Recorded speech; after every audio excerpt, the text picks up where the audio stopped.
conférence s'intitule Nouvel ordre mondial prophétisé. Nouvel ordre mondial, quelque chose de tout à fait nouveau sur la planète Terre, est en train donc de se préparer, de se mettre en place sous nos propres yeux, ce que les prophètes de la Bible ont déclaré devoir arriver à la fin, à la toute fin des temps. Donc, ça prouve une chose, si ça se prépare, c'est que nous sommes rendus à la fin, donc, de la fin des temps. La Bible dit que quand Jésus est venu, eh bien, il est venu à la fin des temps. Si la fin des temps a commencé à la venue de Jésus, selon la Bible, dans Hébreux 1er chapitre, verset 1er, il dit que Jésus a paru, donc, à la fin des temps. Alors, s'il a paru à la fin des temps, il y a 20 siècles, combien nous sommes, nous? Alors, il y a, vraiment, à la fin de la fin, alors que le Seigneur puisse nous aider à bien écouter. Si vous avez une Bible, on va se lever ensemble, on va lire un passage dans Genèse, chapitre 11.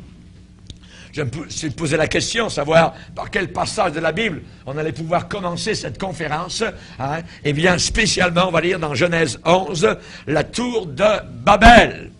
La fameuse tour de Babel. Vous voyez, on va lire, si vous voulez bien, maintenant, toute la terre.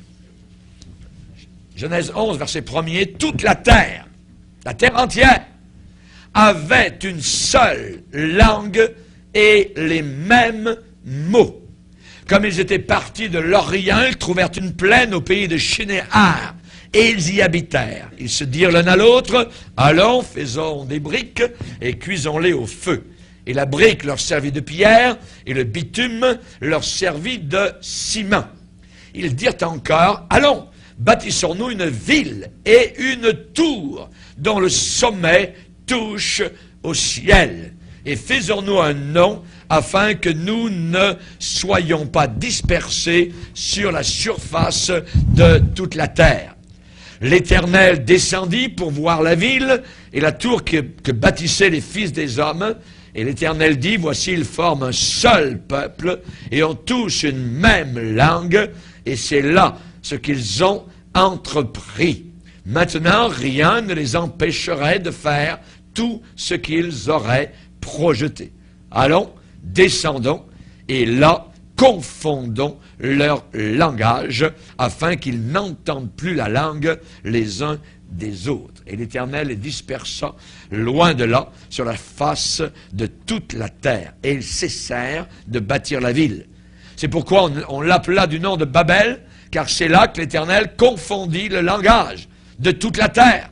Et c'est de là que l'Éternel les dispersa sur la face de toute la terre. Amen.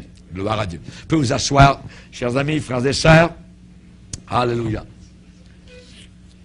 Il y a quelques années, le président Bush, père, a fait son premier discours sur la guerre du Golfe à une convention nationale qui était composée spécialement aux États-Unis de directeurs de postes de radio religieux à Washington, D.C.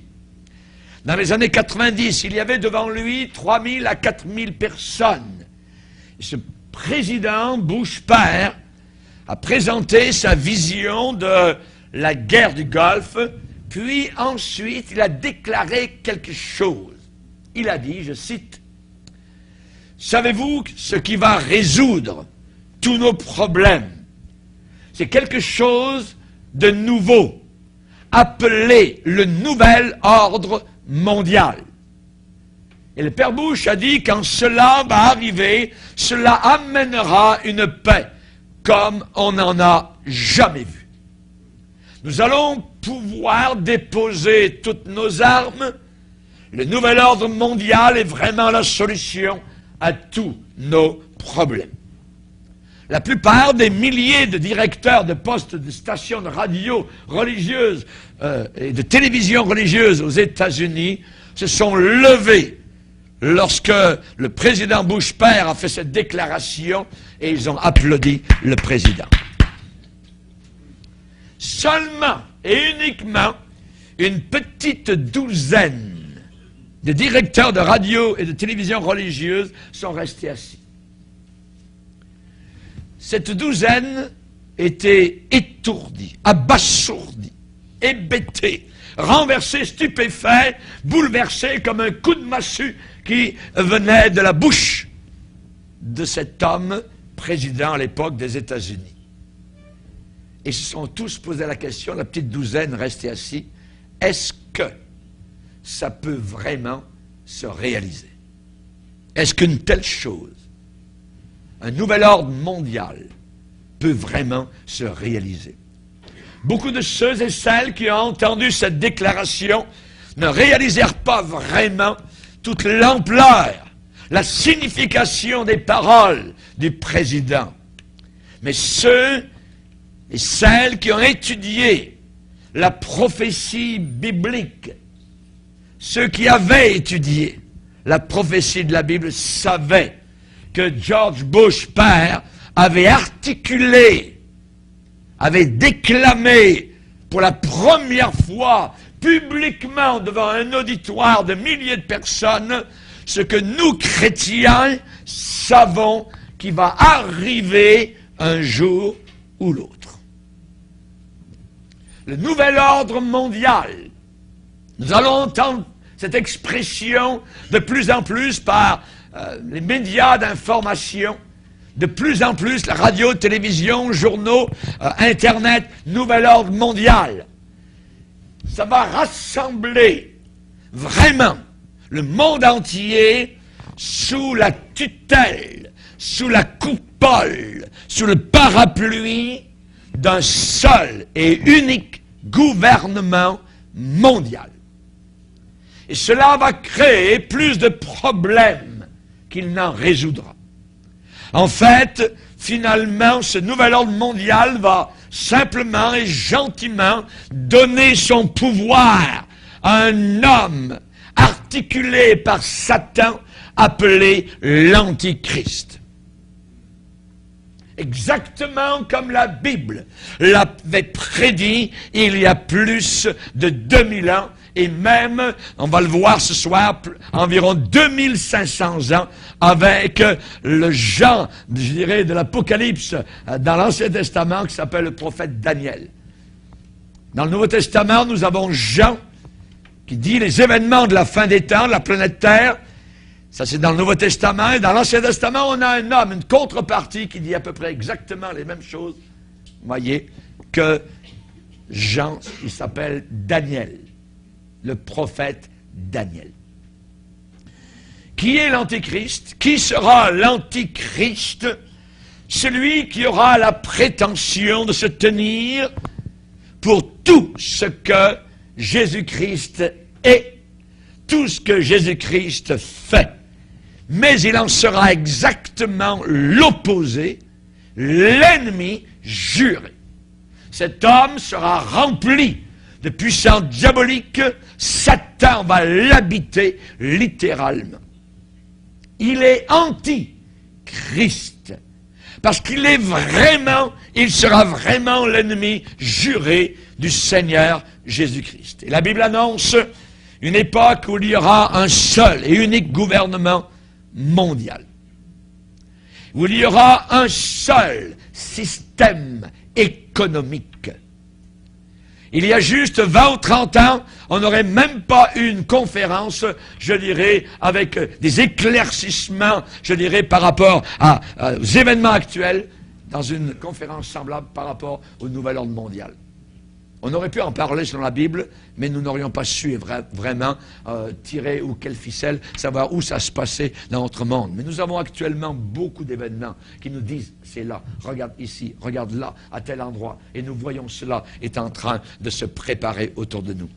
L'Antichrist prétendra être le Messie, le Christ, et il espérera gagner l'affection, les cœurs, l'amour des gens de la planète Terre entière. La Bible annonce une époque où il y aura un seul gouvernement mondial avec un seul système économique.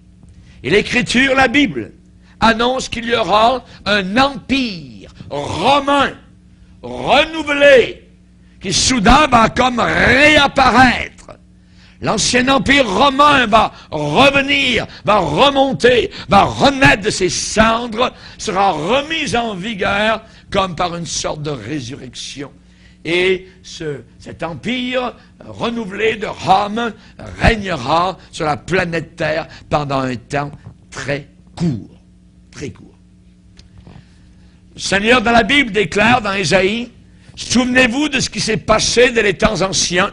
Je suis Dieu, il n'y en a point d'autre.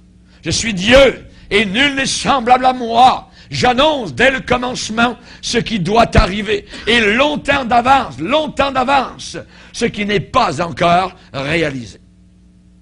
Je dis, mes arrêts subsisteront, et j'exécuterai toute ma volonté. Ésaïe 46, versets 9 et 10. Longtemps à l'avance, Dieu nous dit ce qui va arriver à cette planète Terre. Nous, chrétiens, qui sommes dans la connaissance de la vérité, nous ne sommes pas pris par de court ou par surprise. Nous savons, nous sommes avertis. Jésus dit, je vous ai tout dit d'avance. Je vous ai tout dit d'avance.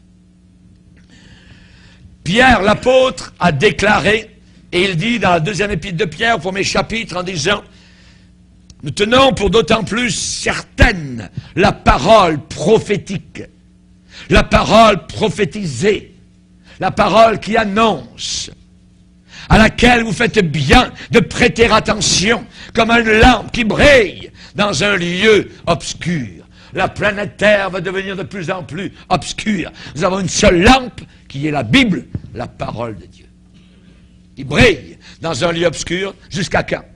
Jusqu'à ce que le jour vienne apparaître et que l'étoile du matin se lève dans vos cœurs. Chers amis, les gens de la planète Terre, les citoyens du Nouveau Monde, vont donner leur allégeance, leur cœur, leur corps à cet Antichrist à partir du moment où il va paraître jusqu'au temps où il restera sur cette terre. Les prédictions de cela ont été données au prophète Daniel il y a environ 25 siècles. Et ces prédictions ont été données à l'apôtre Jean il y a environ 2000 ans. Les prophéties de la Bible, les prédictions faites il y a des centaines d'années, ces prédictions de la Bible, chacune est vraie. Vraie, sûre et certaine. Autant vous me voyez, autant je vous vois, autant ces prophéties s'accompliront. Alléluia. Chacune est vraie. C'est pas comme les prédictions de monsieur un tel ou madame un tel que vous pouvez prendre au cache du magasin en regardant, monsieur, il a prédit ceci dans sa boule de cristal, il dit ça dans la ligne de la main. Non, non, non. Nous parlons ici de la vérité. J'ai donné ma vie il y a 40 ans pour la vérité quand elle m'a été révélée par le Saint-Esprit. C'est merveilleux. Chers amis, j'aimerais vous amener vers un rêve, un cauchemar royal. Il y a, pour mettre le contexte, environ 2500 ans, une nuit, à Babylone, un roi appelé Nebuchadnezzar a fait un cauchemar. Il se tournait dans son lit, se retournait, il était en sueur, il était agité, il a fait un cauchemar. La Bible dit qu'il avait l'esprit agité. Et après cette tournée, s'être retourné dans tous les sens dans son beau grand lit de roi, il s'est assis et il s'est dit, je viens juste d'avoir un rêve royal. Et je sais que ce rêve que je viens d'avoir est très, très important parce que c'est moi qui l'ai eu. Je suis le roi. Donc ce rêve doit être tellement important. Il faut que ce soit important parce que seulement des choses importantes me passent par la tête. Cet homme a fait appeler les magiciens, les astrologues, les enchanteurs, les chaldéens, et il leur a demandé qu'ils lui disent l'interprétation, l'explication royale de son rêve royal. Les magiciens, les astrologues sont venus et ont dit, votre honneur, si vous nous dites votre rêve royal, nous en donnerons l'explication. Le roi les a arrêtés et leur a dit, quand je vous dis mes rêves, toutes les fois où je vous dis mes rêves, vous me donnez toutes sortes d'explications, d'interprétations qui ne se réalisent jamais. C'est pas vrai ce que vous me dites. Mais si vous êtes tellement intelligent comme vous le prétendez, faites-moi connaître mon rêve et donnez-moi-en aussi l'explication. Le rêve m'a échappé. C'est un rêve très important. J'ai besoin que vous me donniez mon rêve et que vous me donniez l'explication de ce rêve-là. Les astrologues ont dit, oh, Majesté, non, cela n'est pas inscrit dans notre contrat royal avec la cour de Babylone. Il faut que vous nous disiez votre rêve. Et alors, nous vous en donnerons l'explication. Aucun roi n'a jamais demandé une chose semblable. Ô roi, dites-nous votre rêve, et nous vous en donnerons l'explication. Le roi a dit, si vous ne me faites pas connaître mon songe, mon rêve et son explication, vous allez être mis en pièces, vos maisons seront réduites en un tas de poubelles, en un tas d'immondices. Je vais vous faire couper la tête. Donnez-moi mon rêve et donnez-moi l'explication de mon rêve. On a un problème. Et cette menace a été étendue à tous les astrologues, à tous les magiciens de Babylone, et aussi à des jeunes gens qui avaient été faits prisonniers à Jérusalem et amenés à Babylone. Et parmi eux, il y avait Daniel et 3 de ses amis. Donc, ils risquaient aussi la peine de mort. Ils ont appris que le roi voulait connaître son rêve et connaître l'explication de son rêve. Daniel était un Hébreu, un ado, emmené captif loin de sa famille à Jérusalem. Il avait été transporté environ à pied, disons grosso modo 1500 kilomètres loin de chez lui, par les conquérants babyloniens qui étaient venus mettre à feu et à sac son pays.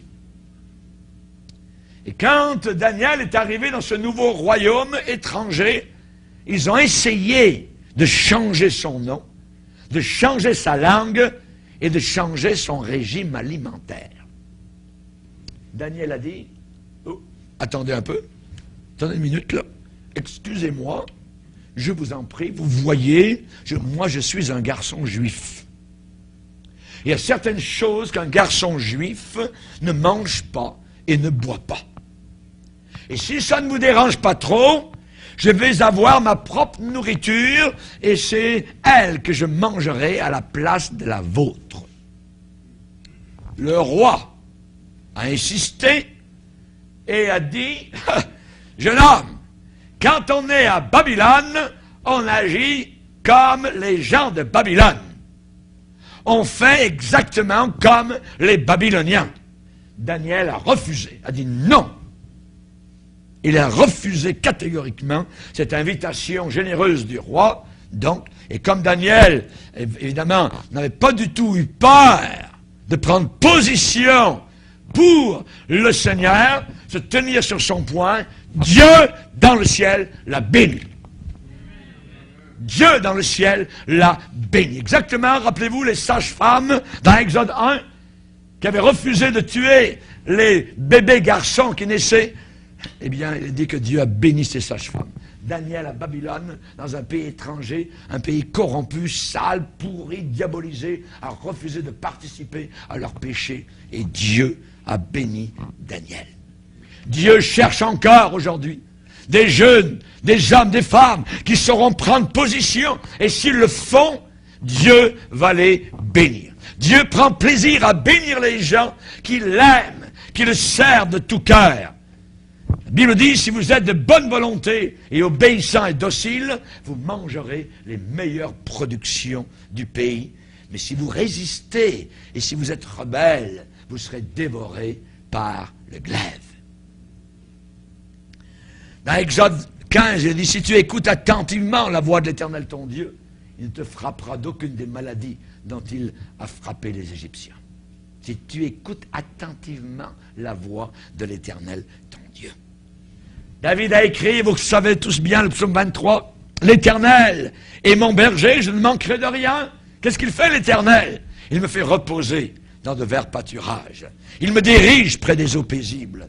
Il restaure mon âme. Il me conduit dans les sentiers de la justice à cause de son nom. Alléluia. Psaume 91.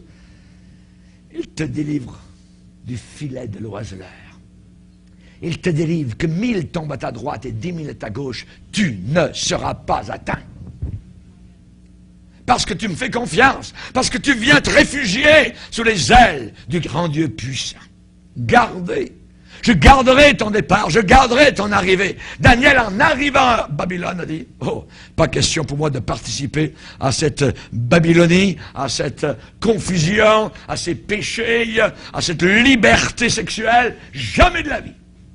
Il n'a jamais voulu donc participer à cela. Quand Daniel a entendu parler de l'ordre d'exécution de tous les magiciens, s'ils ne donnaient pas le rêve, voyez, et l'explication du rêve, alors il est allé vers le roi Nebuchadnezzar.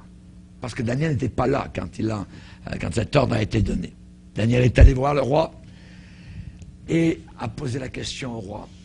Monsieur le roi, est-ce que ça pourrait aller si, avant que vous ne coupiez des têtes, si je pouvais prier mon Dieu? Simplement cela. Il a demandé la permission de prier, parce qu'à Babylone, il y avait interdiction de prier d'autres dieux que le roi Nebuchadnezzar. Vous vous rendez compte? Et ce monde s'en vient comme cela ici, avec tous les accommodements diaboliques, religieux. Bientôt, vous serez hors la loi de prier, de dire que Jésus-Christ est le seul et unique sauveur de la planète Terre. Mais nous allons rester collés avec les dents, je dirais, plantées dans la croix de Jésus-Christ. Amen. Alléluia. Gloire au Seigneur.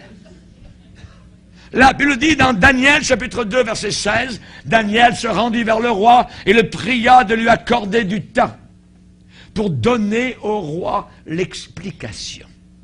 Pour donner au roi l'explication. Le roi a dit, Daniel, oui, ok. Certainement, tu peux prier. Daniel n'avait aucune liberté de prier dans ce royaume étranger. C'est terrible, c'est pathétique, mais c'était ce qui se passait. Je ne sais pas si vous croyez ou non à la prière. Moi, je crois que Dieu entend, que Dieu répond à la prière fervente. Invoque-moi au jour de la détresse. Je te répondrai et tu me glorifieras. Invoque-moi, je te répondrai, je te montrerai des choses grandes et cachées que tu ne connais pas. Jérémie 33, verset 3.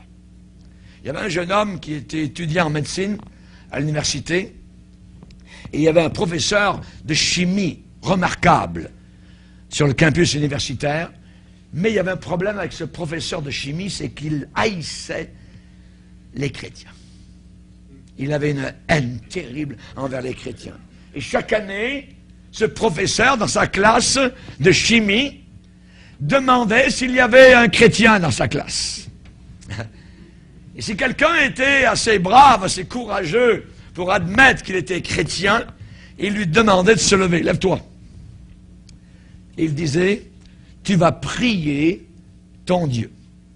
Alors que je laisse tomber ce vase à bec par terre. et tu vas demander que ton Dieu, évidemment, en prenne soin et qu'il ne se brise pas. S'il y a un Dieu. Évidemment, chaque fois, tout le monde, les étudiants, riaient aux éclats. Voyez, étaient du côté du professeur.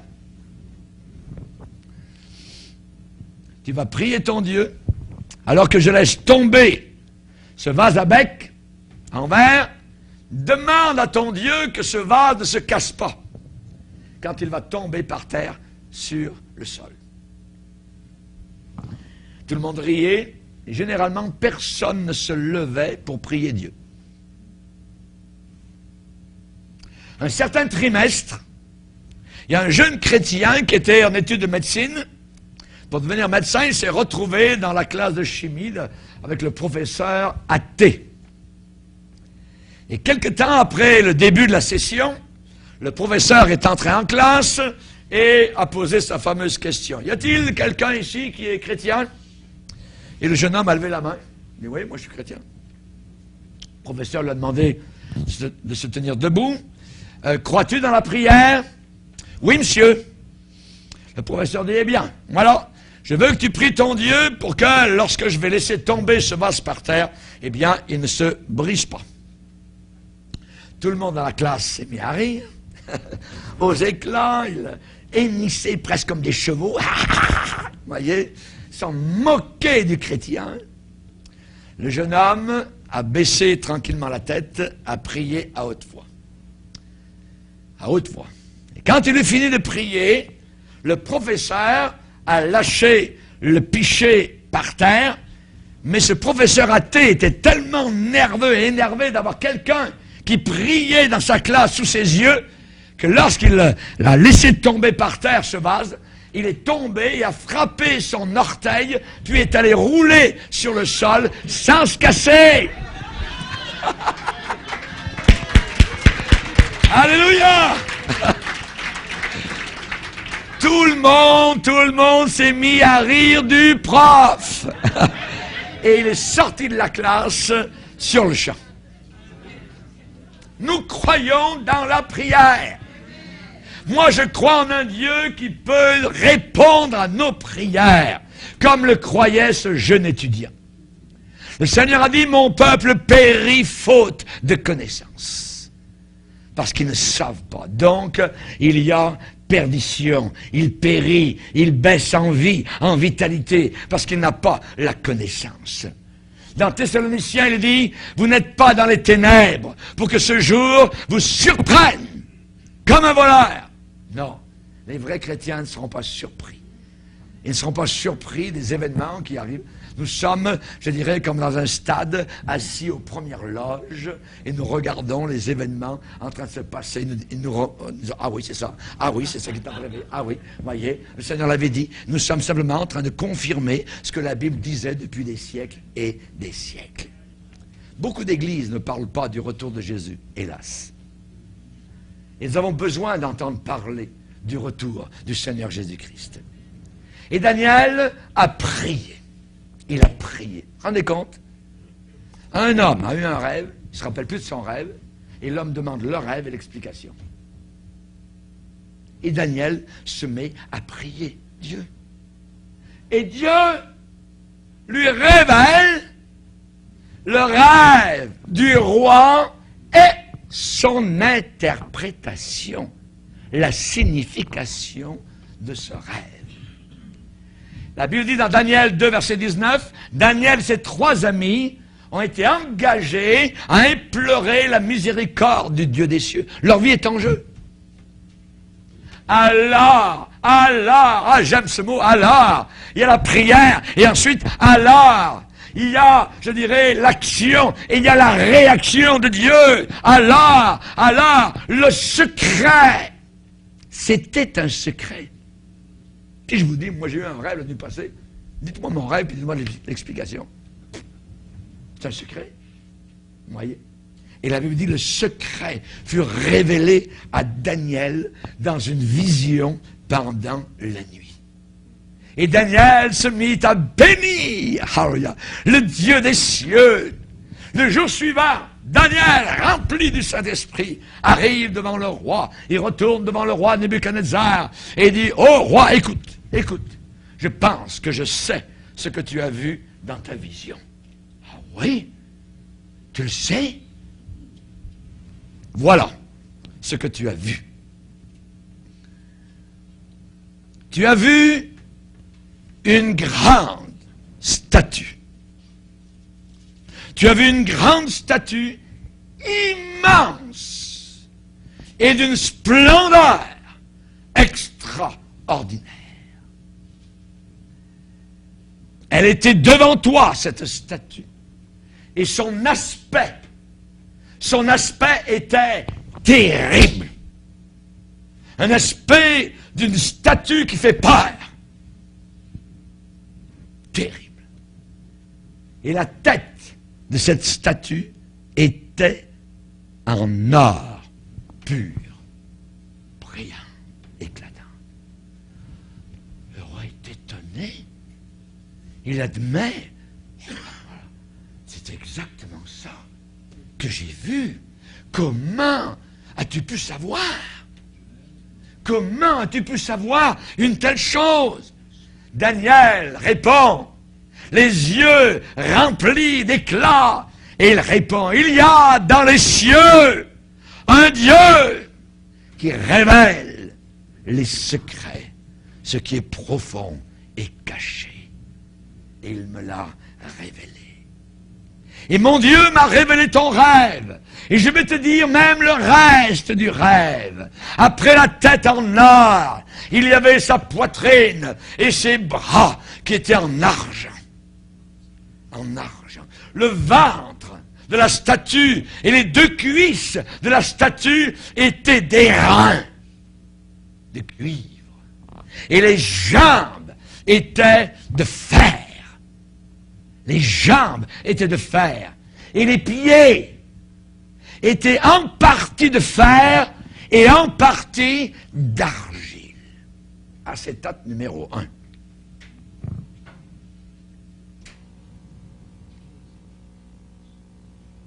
C'est ça, au roi Nebuchadnezzar, que tu as vu. Tu as vu une grande statue, immense, d'une splendeur extraordinaire, devant toi, et son aspect était terrible. Et la tête en or pur. Je répète, sa poitrine et ses bras étaient d'argent, son ventre et ses cuisses étaient d'airain, ses jambes étaient de fer, et les pieds étaient en partie de fer et en partie d'argile. Ça veut dire l'extension des jambes de fer. Il y avait de l'argile qui était mélangée au fer. Et le roi est rempli d'étonnement. C'est exactement ça que j'ai vu. C'est ça, mon rêve, dans lequel j'ai tellement sué, j'étais agité. Daniel a continué avec donc le rêve. Et ensuite, il lui a dit, ô roi, ensuite tu as vu autre chose. Tu as vu une pierre qui avait l'air de sortir d'une montagne. Une pierre qui sort d'une montagne, une pierre coupée d'une montagne sans l'aide d'aucune main. Pouf!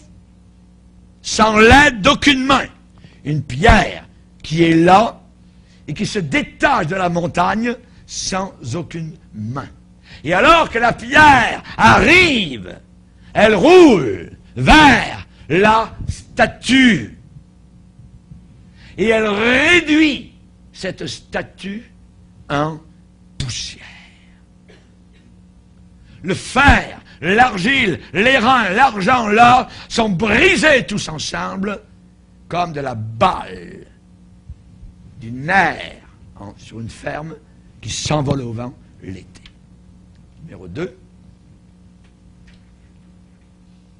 Voilà ce que tu as vu. Une pierre qui vient avec force et qui frappe les pieds, les orteils de la statue, qui tombe en poussière, qui est envoyé cette poussière comme le vent, et on ne retrouve pas rien du tout de toute cette statue.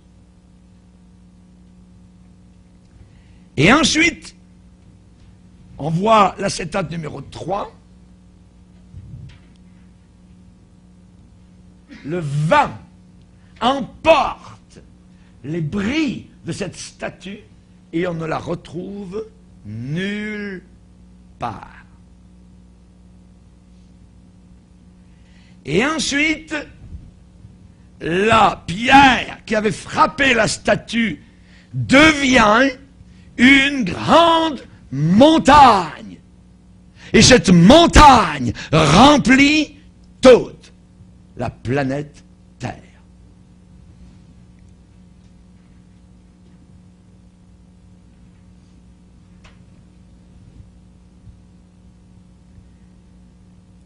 Le roi est troublé, abasourdi, hébété, confus. Il dit, Daniel, c'est exactement ce que j'ai vu.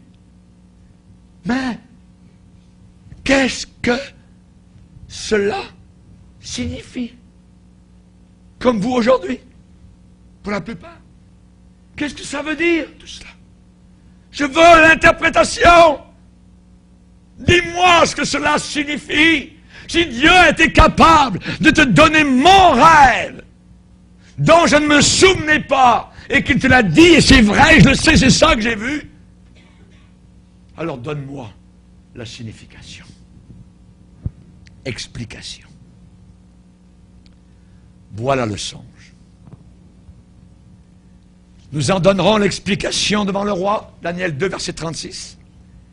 L'explication est sûre et certaine.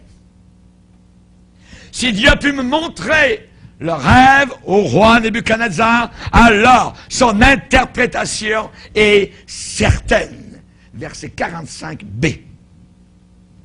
Je vais te dire, on va revenir à la statue.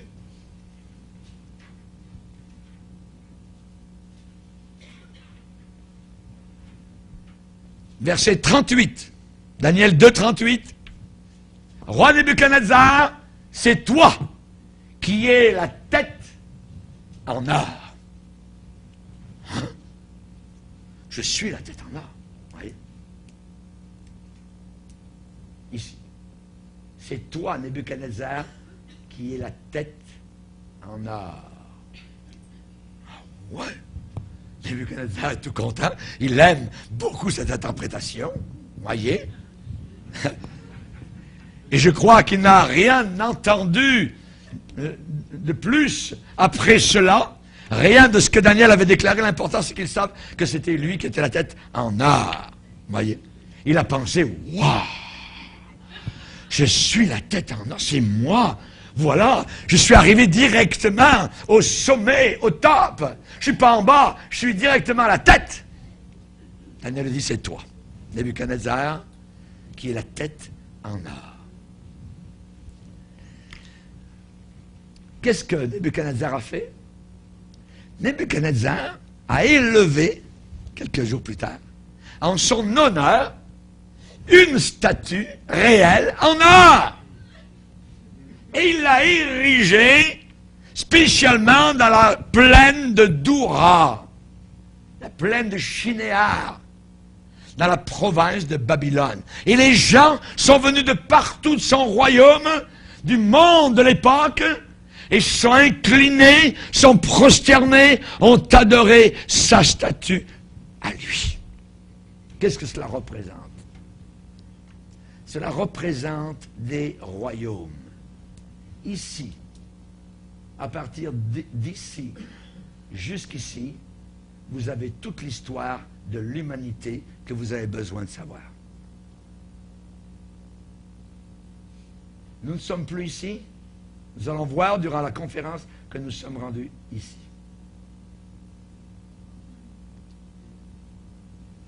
Mais il faut comprendre comment les choses se passent.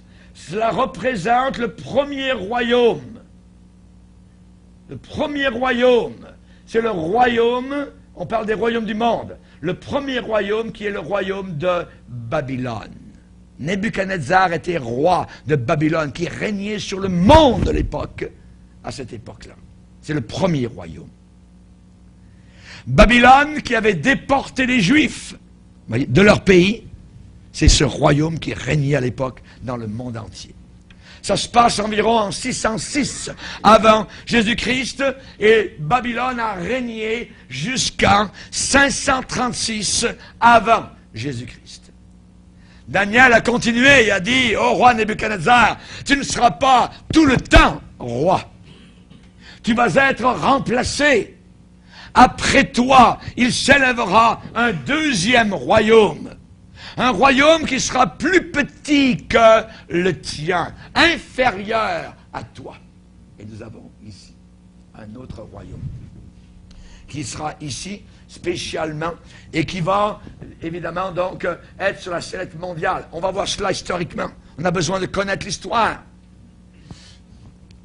Et cela a été représenté par la poitrine de la statue et les deux bras. Les deux bras donc de la statue, non plus en or, mais en argent. En argent. Cela nous parle, évidemment, donc, d'un autre royaume qui a détruit ce premier royaume de Babylone. C'est le royaume des Mèdes et des Perses. Il y a eu le roi Darius qui a détruit Babylone. Dans Daniel chapitre 5, rappelez-vous, quand il y avait ce festin avec les playboys, avec tout ça, quand l'extrémité de main a écrit quelque chose sur la muraille blanche du palais royal, c'était fini. Les ennemis étaient au port de Babylone et ils ne le savaient pas. Et ils ne le savaient pas. Pour eux, c'était juste la jouissance du sexe, la boisson, se moquer de Dieu, et ainsi de suite. Et Darius, le roi des Mèdes et des Perses, est entré dans la ville imprenable, supposément, de Babylone. Le fils de Nebuchadnezzar, c'était son dernier jour sur terre. Il allait descendre en enfer au milieu de son sang après s'être moqué de Dieu. Et il ne le savait pas. Deuxième, c'est l'empire médo-perse. 536 à 330 avant Jésus-Christ. Daniel a dit au roi Nebuchadnezzar, il va y avoir un troisième royaume. Un troisième royaume, le ventre et les cuisses. Le troisième royaume sera d'airain, qui dominera sur toute la terre, sur le monde entier. Le ventre et les cuisses d'airain de bronze représentent les Grecs, qui sont arrivés, qui ont vaincu les Mèdes et les Perses. Avec celui qu'on connaît très bien actuellement, et on a fait des films sur lui, Alexandre le Grand. Alexandre le Grand, voyez, qui a gagné le monde depuis l'Égypte jusque vers les Indes. Tous les pays tombaient devant lui les uns après les autres. Cela a été prévu dans la Bible. Dieu le savait. Alexandre le Grand, les Grecs, appelés encore Javan, qui ont régné sur le monde de 330 avant Jésus-Christ à l'an 30 avant Jésus-Christ. Daniel a dit, il y a encore un quatrième royaume. Et le quatrième royaume, lui, ça sera un royaume fort, comme du fer. Est-ce que le fer est fort? Oui. Ce quatrième royaume est particulier. Il y aura un quatrième royaume, Nebuchadnezzar, fort comme du fer. Et ses jambes seront de fer. Ses jambes seront de fer. On parle de qui? On parle maintenant des Romains, qui ont vaincu les Grecs. Alexandre le Grand, à l'âge de 30 ans, a pleuré parce qu'il n'avait plus de pays à conquérir. À l'âge de 30 ans. Et c'est Dieu qui lui a permis de vaincre les Mèdes et les Perses. La Bible en parlait, on va le voir tout à l'heure. L'histoire du monde entier est dans cette statue depuis ici jusqu'ici. Il y aura un quatrième royaume, les Romains. Les Romains sont arrivés, forts comme le fer. Ils ont commencé à régner depuis l'an 30 avant Jésus-Christ jusqu'à environ 476 après Jésus-Christ, lorsque les barbares de l'Europe centrale sont venus et les ont totalement décimés. Et ça a été la fin de l'Empire romain de cette époque-là. Mais ce qu'il y a, c'est qu'il y a les doigts de pied. Les doigts de pied, les pieds, les orteils, la Bible en parle. Et Daniel a dit au roi Nebuchadnezzar, les doigts de pied, les orteils, seront en partie de fer et d'argile. Cet empire romain qui commence ici, les jambes, et qui va jusqu'ici, aura existé à l'époque, fini vers 476 après Jésus-Christ, mais finalement, à la fin des temps, il y aura une extension des jambes avec les orteils, avec les pieds. Une extension de cet empire romain qui aura disparu, mais qui reviendra à la fin des temps sous une forme à peu près identique à la première. Il y aura une extension des jambes de fer. Et il y a combien d'orteils? 5 d'un côté, 5 de l'autre, 10. Et la Bible nous enseigne qu'à la fin des temps, il y aura 10 rois. 10 rois qui donneront leur pouvoir et leur autorité à la bête, l'Antichrist. Ici, nous sommes rendus à la fin des temps. Nous sommes quelque part, je ne sais pas où, au-dessus des orteils, voyez. Et même si ces orteils, les 10, seront un autre royaume qui régnera pour un temps très court, cela fera partie d'une confédération de 10 biorégions de la fin des temps sur la planète Terre. L'homme, on a dit, est un géant aux pieds d'argile. Il est dit ici que les orteils sont en partie de fer et en partie d'argile. Ça veut dire qu'à la fin des temps, cette confédération qui va monter à la surface du globe terrestre à la fin des temps sera en partie forte et puissante comme le fer, mais en partie faible comme l'argile. La Bible dit au psaume 9 que les peuples sachent qu'ils sont des hommes. Que les peuples sachent qu'ils sont des hommes. Quel orgueil n'avons-nous pas autour de nous? L'homme, capable d'aller sur la lune, incapable de s'allier avec son épouse, capable d'avoir la paix. L'homme capable de mettre des panneaux sur les autobus de leur ville, de leur capitale, en disant « Ah, il n'y a pas de Dieu, il faut faire possible qu'il n'y ait aucun Dieu. » C'est une abomination. La Bible dit on ne se moque pas de Dieu. Ce qu'un homme sème, ce qu'une génération sème, elle va le récolter. Et vous allez voir dans la prochaine conférence sur les sceaux, alors il y a de la colère de l'agneau, quelque chose d'inimaginable attend notre génération. Parce que je crois que nous sommes la génération qui va être enlevée avant que nous puissions voir ces choses terribles qui vont arriver sur la planète Terre.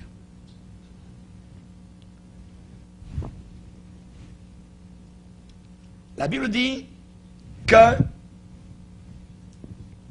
cette pierre qui est venue, on va voir la petite pierre, elle a frappé ici. Elle a frappé les pieds. Voyez, cette pierre. Je ne sais pas si vous avez déjà une idée de ce qu'elle représente. Alléluia. La pierre, alléluia. Sans le secours d'aucune main. Sans le secours d'aucune main, elle est venue comme de nulle part. Il n'y a personne pour l'aider. Elle est venue et a frappé, paf, tous les royaumes de la terre, l'orgueil de la terre. Et la statue est tombée, et la Bible déclare que le vent les emporta, et nulle trace n'en fut retrouvée. Regardez bien ce que vous voyez aujourd'hui, bientôt aucune trace n'en sera retrouvée. Et la pierre, la petite pierre, va devenir une grande, une immense montagne qui remplira toute la planète Terre.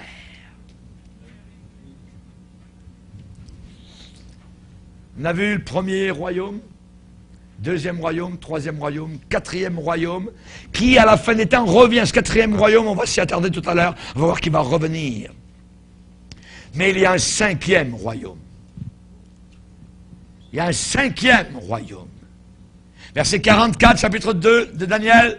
Dans le temps de ces rois, Dieu, le Dieu des cieux, suscitera un royaume qui ne sera jamais détruit, qui ne passera sous la domination d'aucun autre peuple, qui brisera, anéantira, rendra néant tous ces royaumes-là, et il subsistera lui-même éternellement.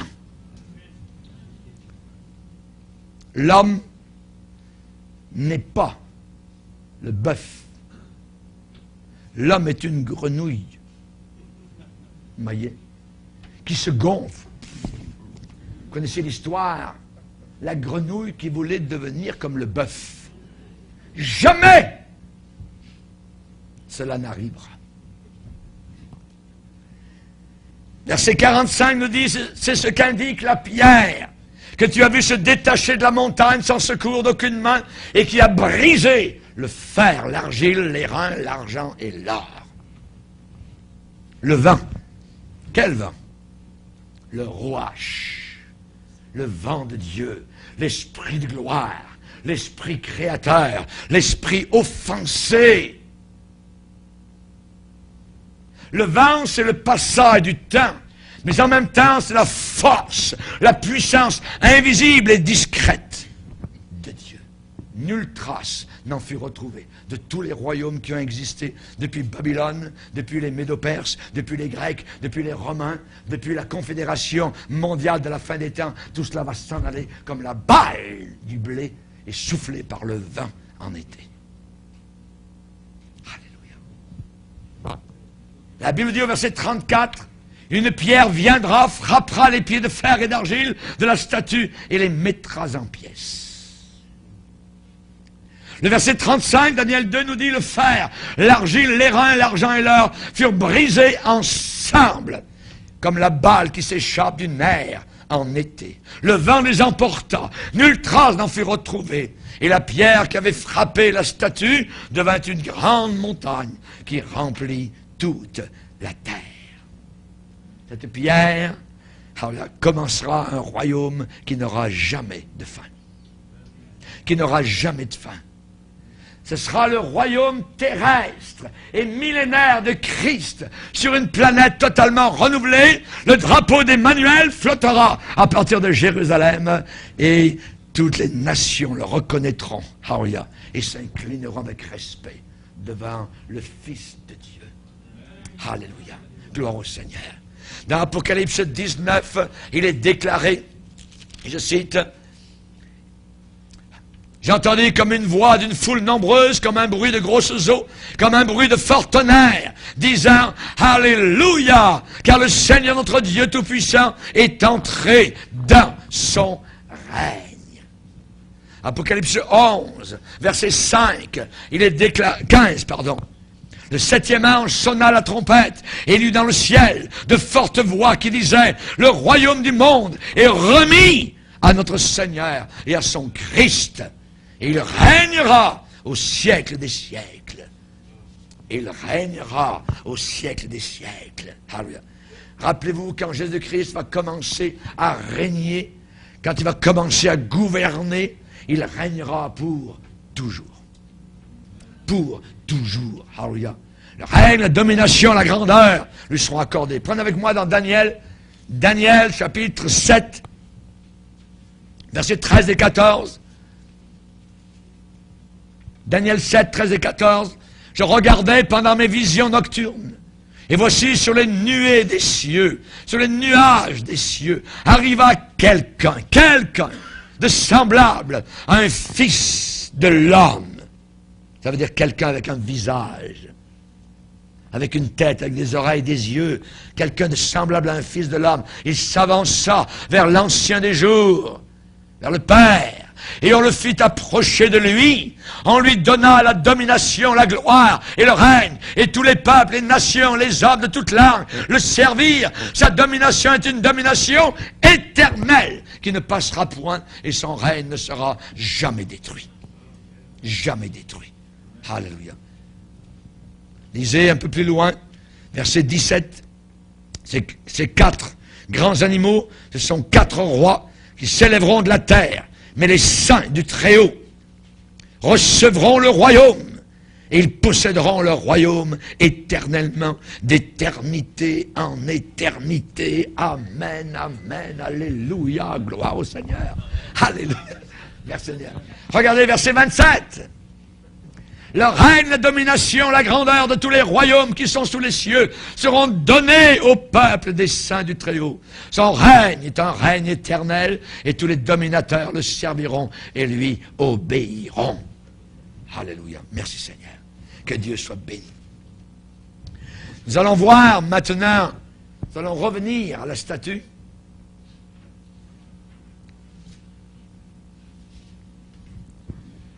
Nous allons voir le royaume de Babylone, qui est le premier. Le deuxième, c'est le royaume des Mèdes et des Perses, avec Darius et Cyrus. Et ensuite, il y a le royaume des Grecs, avec Alexandre le Grand, avant qu'il ne soit vaincu par les Romains. On va regarder les prophéties de Daniel sur spécialement les deux empires mondiaux qui ont suivi Babylone. Les deux, Médo-Perse et Grec. 1, Babylone. 2, Médo-Perse. 3, les Grecs. Daniel 2, 39. Daniel, devant le roi Nebuchadnezzar, va lui dire, après toi, Nebuchadnezzar, il s'élèvera un autre royaume, moindre que le tien, plus petit que le tien, inférieur au tien. Puis un troisième qui sera d'airain et qui dominera sur toute la terre. Après toi, Nebuchadnezzar, donc, c'est le royaume de Babylone, le premier.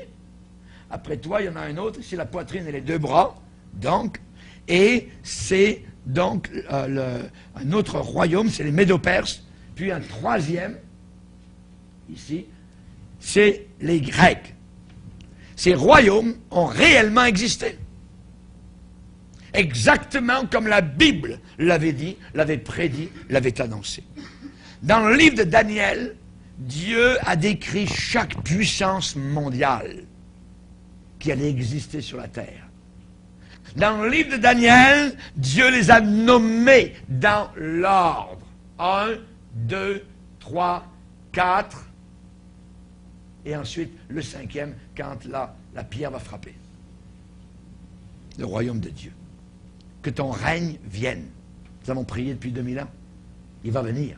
La petite pierre va se détacher du ciel, sans aucune main, sans aucune aide. Il n'a pas besoin d'aide. Le Seigneur Jésus-Christ, il va frapper tous les royaumes de la planète Terre. Il lui-même va s'imposer, gloire au Seigneur. Donc les écolos, puis les verts, puis tout ça, mon œil, ça va être terminé, ça.